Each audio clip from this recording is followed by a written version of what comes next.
Alors, on ne va pas évidemment aujourd'hui détailler les difficultés inconnues et partagées dans le secteur sanitaire et médico-social. Notre message aujourd'hui, c'était vraiment d'insister sur le fait que la prévention des risques professionnels peut être un levier, et un levier important pour vous aider aussi dans ces difficultés. Alors, prévenir les risques professionnels, concrètement, ça veut dire quoi? Ça veut dire travailler pour préserver la santé et la sécurité des salariés, de tous les salariés, et d'améliorer les conditions de travail. Et donc on est convaincu qu'en faisant de la prévention, et je pense que vous l'êtes aussi, on agit en même temps sur les enjeux d'attractivité de votre secteur d'activité, mais aussi sur la qualité de service rendu aux personnes aidées et aux résidents.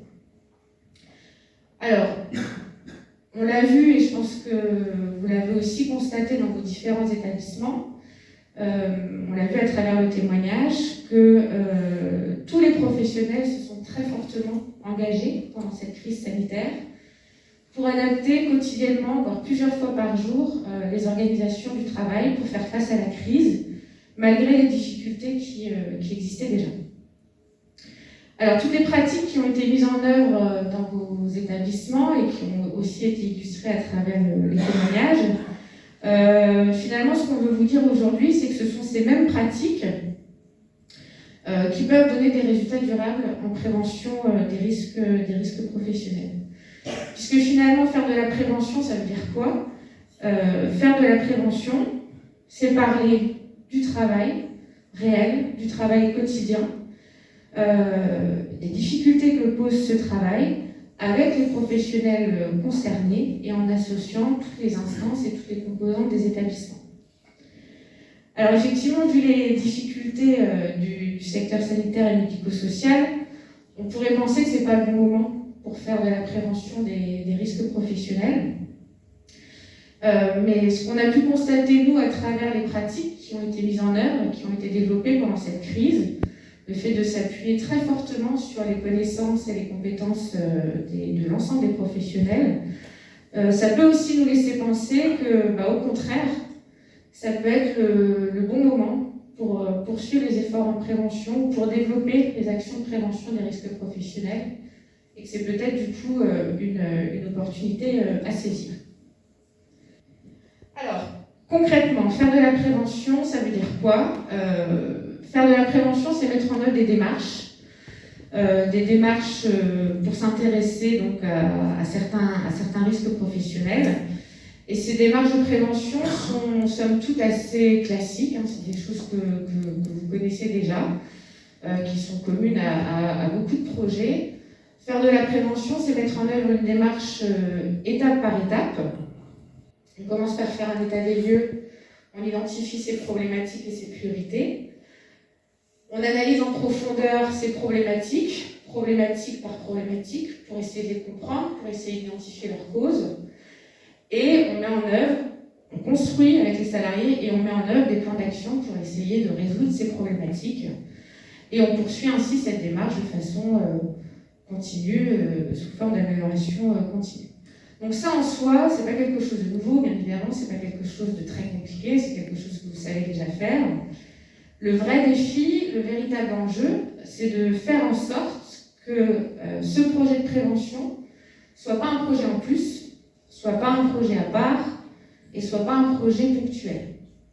C'est ça la difficulté, parce que en soi, la démarche, les étapes, régler ce genre de problématiques, c'est quelque chose que vous savez faire, et d'autant plus depuis la crise sanitaire.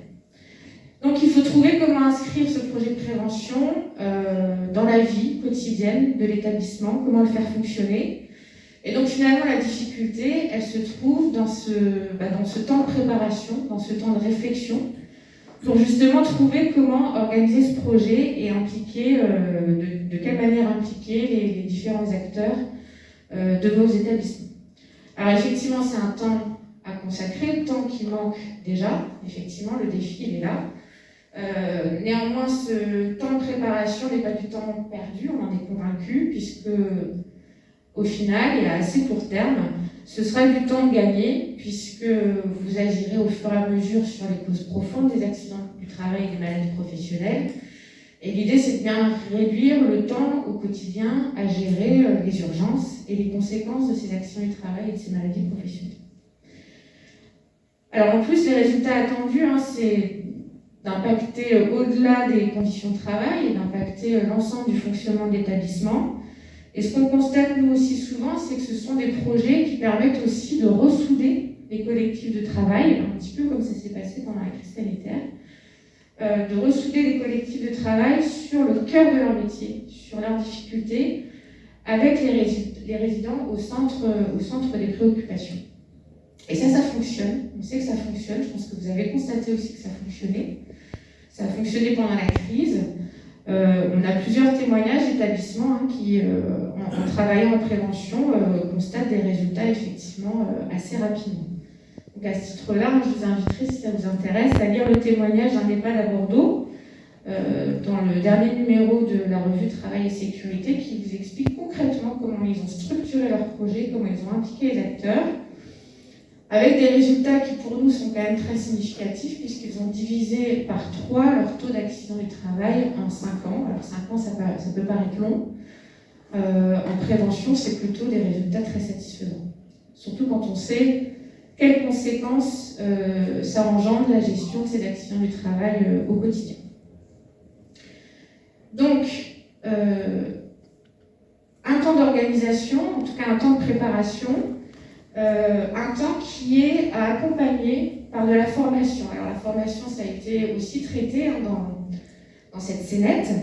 Je pense que vous le savez aussi, c'est vraiment un élément essentiel dans vos établissements, dans votre secteur d'activité. Et là, aujourd'hui, nous, on souhaite peut-être mettre en avant 3 actions de formation essentielles. Alors, les rails ont fait réagir pendant la scénette interactive, mais au-delà des rails, évidemment, la question de la formation aux aides techniques qui sont présentes dans vos établissements, former les salariés à ces aides techniques pour qu'elles soient, quand elles sont adaptées, utilisées correctement et au bon moment. Ça, effectivement, c'est une action essentielle qui va effectivement agir en prévention des troubles musculo-squelettiques. On sait que ce risque-là est le risque le plus important en termes d'accident du travail dans vos structures. Deuxième axe important en termes de formation, et ça a été très bien illustré dans cette scénette, c'est la question des nouveaux. Donc effectivement, un monsieur a réagi en disant voilà, on n'accueille pas n'importe comment un nouvel embauché, donc effectivement l'accueil des nouveaux ça s'organise.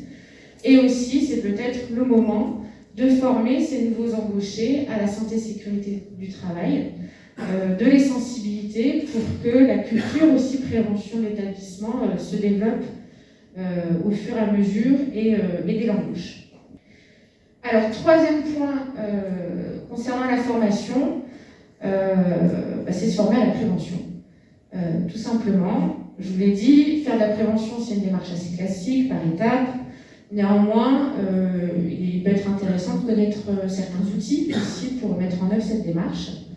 Donc, au sein du réseau de l'assurance maladie risque professionnel, on a à votre disposition, en tout cas à disposition de l'ensemble du secteur sanitaire et médico-social, une offre de formation à destination de 3 acteurs essentiels en prévention, le dirigeant, une ou plusieurs personnes qui vont animer et mettre en œuvre la démarche de prévention, et l'ensemble des professionnels. Alors, ce dispositif de formation, donc, vous avez une partie du dispositif qui concerne le dirigeant et l'animateur. En fait, pour le dirigeant, c'est une formation d'une journée qui va donner les bases et les outils de base pour construire et initier un projet de prévention et pour y mobiliser les différents acteurs, les différents moyens pour faire vivre ce projet dans la durée. L'idée étant que le dirigeant, à l'issue de la formation, ait une réflexion pour nommer une ou plusieurs personnes qui l'aidera à animer au quotidien cette démarche de prévention. Et donc là, on a le deuxième niveau de la formation, donc la formation animateur prévention, d'une durée de 6 jours, donc qui va outiller cette personne ou ces personnes pour quotidiennement aller voir ses collègues, aller voir les difficultés et essayer de proposer des solutions concrètes. Et enfin, le troisième niveau, pour que ça marche le mieux possible et le plus longtemps possible, c'est aussi d'impliquer tous les professionnels des établissements. Et là, on va évoquer les formations PRAP. J'imagine que ça vous parle, prévention des risques liés à l'activité physique. Anciennement, on les appelait les formations gestes et postures, qui n'existent plus. Donc ces formations PRAP, elles sont de deux types. Vous avez le PRAP 2S pour les soignants et le PRAP tout court, le PRAP IBC pour le personnel non soignant. Alors ces formations, elles sont importantes et elles marchent d'autant mieux qu'un maximum de professionnels sont formés. Et en fait, elles vont permettre à l'ensemble des professionnels d'être eux aussi acteurs dans ce projet, de le faire vivre, et d'identifier à leur niveau des problématiques et de remonter aussi des propositions d'amélioration. Pour être tout à fait complète sur ce dispositif, je peux vous dire aussi que ce sont des formations certifiantes pour l'animateur prévention. Et c'est un dispositif donc, qui a été conçu par l'INRS et par le CINERPA, pour que ce soit vraiment adapté à votre secteur d'activité. Donc toutes ces formations sont animées par des organismes de formation habilités pour le faire. Et au sein des CARSAT et potentiellement aussi au sein des OPCO, il y a des possibilités de financement sous condition. Alors, pour terminer sur la formation, on voulait juste aborder avec vous une nouveauté depuis cette année, c'est la démarche ALM, je ne sais pas si vous en avez entendu parler, accompagner la mobilité. Donc c'est une démarche qui est intégrée depuis cette année dans les formations d'acteurs PRAP 2S. Et l'idée en fait de ce module complémentaire, c'est de reconsidérer l'apprentissage des techniques de manutention. Donc effectivement, ces formations ont comme principe notamment d'apprendre les techniques de mobilisation aux soignants. Mais cet apprentissage a aussi montré ses limites en termes de prévention et en termes d'impact sur les actions du travail. Alors du coup, cette démarche, elle a été expérimentée au groupe hospitalier Saint-Joseph à Paris, je sais pas si ça vous parle, donc intégrée maintenant dans toutes les formations PRAP, et en fait, elle consiste à analyser systématiquement et au cas par cas les situations d'accompagnement à mettre en œuvre par les soignants. Et c'est le résultat de cette analyse qui va guider la façon de faire, la façon de réaliser l'accompagnement. Et du coup, la personne aidée sera accompagnée pas à pas pour qu'elle se déplace le plus naturellement possible. Alors évidemment, les aides techniques sont toujours à utiliser si nécessaire, si besoin, mais pour compenser uniquement les capacités perçues des personnes aidées. Voilà, donc c'est une démarche assez nouvelle. Qui est bénéfique aussi bien pour le soignant, parce que l'objectif c'est de réduire au maximum la contrainte physique lors des mobilisations pour le soignant, mais bénéfique aussi pour la personne aidée, puisqu'elle vise aussi à favoriser le maintien de l'autonomie des personnes aidées et de préserver au maximum les capacités à se mouvoir.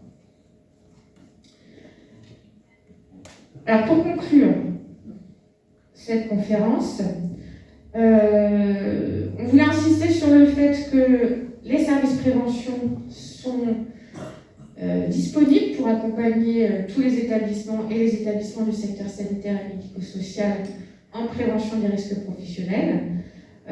Donc on est là pour vous accompagner, pour vous aider à construire aussi vos projets, à les mettre en œuvre, pour vous conseiller sur les formations.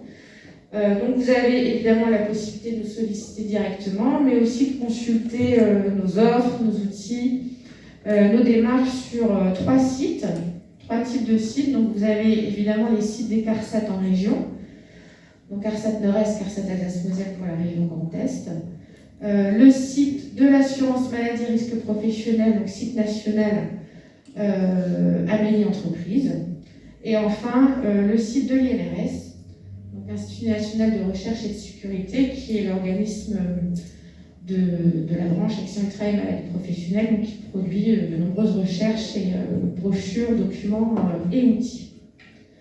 Et sur ces différents sites CARSAT, vous trouvez aussi la manière de nous contacter directement.